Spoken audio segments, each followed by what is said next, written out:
અને જો તમને તમારા માટે આત્મવિશ્વાસ હશે કે તમે જે રસ્તે ચાલી રહ્યા છે એ રસ્તો બરાબર છે, તો તમે એમને રંગી શકશો. હું મારી કોલેજનો એક અનુભવ કહું કે મારી સાથે એક દશરથભાઈ કરીને હતા. અમે બંને સાથે એક છાત્રાલયમાં એક જ રૂમમાં રહેતા હતા. તો એ ટેક્સટાઇલ એન્જિનિયરિંગમાં હતા અને હું સિવિલ એન્જિનિયરિંગમાં હતો. તો એમના વર્ગનો એક વિદ્યાર્થી એવો હતો કે જે ખાદી પહેરતો. તો આપણે વાત કરતા હતા પેલા કોલેજમાં ખાદી પહેરનારા વિદ્યાર્થીની, મારા રૂમમેટ દશરથભાઈના સાથી વિદ્યાર્થીની.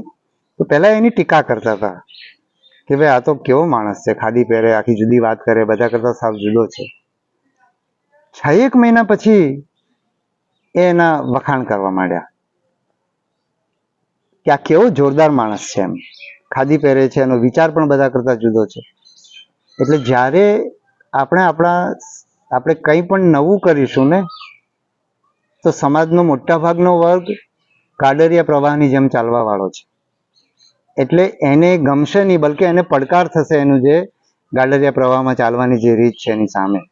એટલે શરૂઆતમાં ટીકાઓ થશે આપણી, પણ એ સમય છે, જો એમાં આપણે ટકી રહીએ તો આપણે એમના માટે ઉદાહરણરૂપ બનશું અને એમાં હલી જઈશું તો આપણે પણ એ ઘેટાઓની સાથે ચાલતા થઈ જઈશું.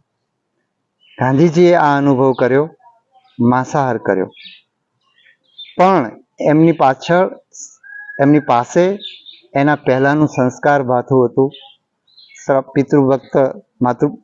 પિતૃભક્ત શ્રવણનું નાટક જોયેલું હતું, રાજા હરિશ્ચંદ્રનું નાટક જોયું હતું, માતા પિતા માટે આદર હતો, સત્યના રસ્તે ચાલવાની ભાવના હતી.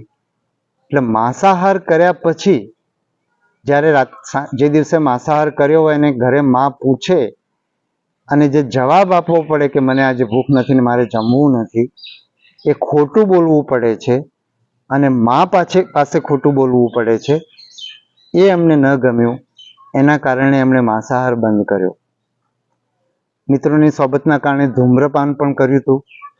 આ બંનેનો ખર્ચાને પહોંચી વળવા માટે ગાંધીજી શરૂઆતમાં લખે છે કે ખર્ચો એમનો મિત્ર કરતો હતો, કારણ કે એમને માંસાહાર કરવાના હતા. એટલે તમને પણ તમારા મિત્રો ડ્રગ કે બીડી કે આવું કંઈ પણ લાવી આપે, અને કારણ કે તમને એમની નાતમાં જોડવા માગે છે અને પછી તમારે ખર્ચો કરવાનો થાય છે. ગાંધીજીના જીવનમાં પણ આવો જ પ્રસંગ બન્યો કે એમણે ખર્ચો આપવા માટે થઈને ઘરના સોનાના ઘરેણામાંથી કડું છે કપાવીને એમાંથી કેટલુંક સોનું ઓછું કર્યું ને એ સોનું વેચ્યું. એટલે કે સોનાના કડામાંથી સોનાની ચોરી કરવી પડી અને એક અનિષ્ટ તરફથી બીજા અનિષ્ટ તરફ આપણે હંમેશા જવાનું થતું હોય છે. એવું એમના કિસ્સાની અંદર થયું. પણ આ તો ગાંધીજી હતા કે જેણે ઓલરેડી રાજા હરિશ્ચંદ્રનું નાટક અને પેલું નાટક જોયેલું હતું. એટલે પોતે નિર્ણય કરે છે કબૂલાત કરવાનો, અને માણસમાંથી મહાત્મા બનવાની સાચી યાત્રા અહીંથી શરૂ થાય છે, પોતાની ભૂલના એકરારથી.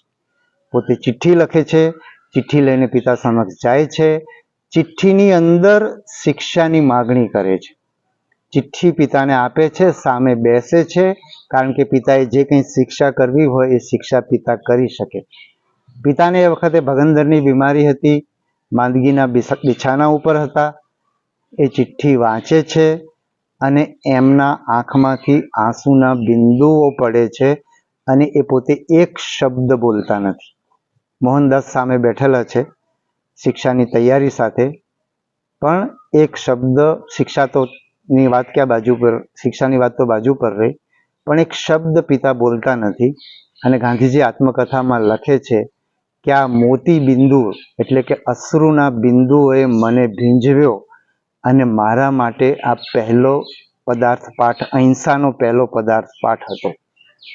એટલે પિતાના આ કૃત્યથી આ માતા પિતા માટે શીખવાની વાત છે કે આપણો બાળક ભૂલ કરે છે ત્યારે એને ભૂલનો અહેસાસ થાય અને જીવનમાં ક્યારે ભૂલ ના કરે માટે મા બાપનું વર્તન કેવું હોવું જોઈએ એનો દાખલો ગાંધીજીના પિતા પૂરા પાડે છે.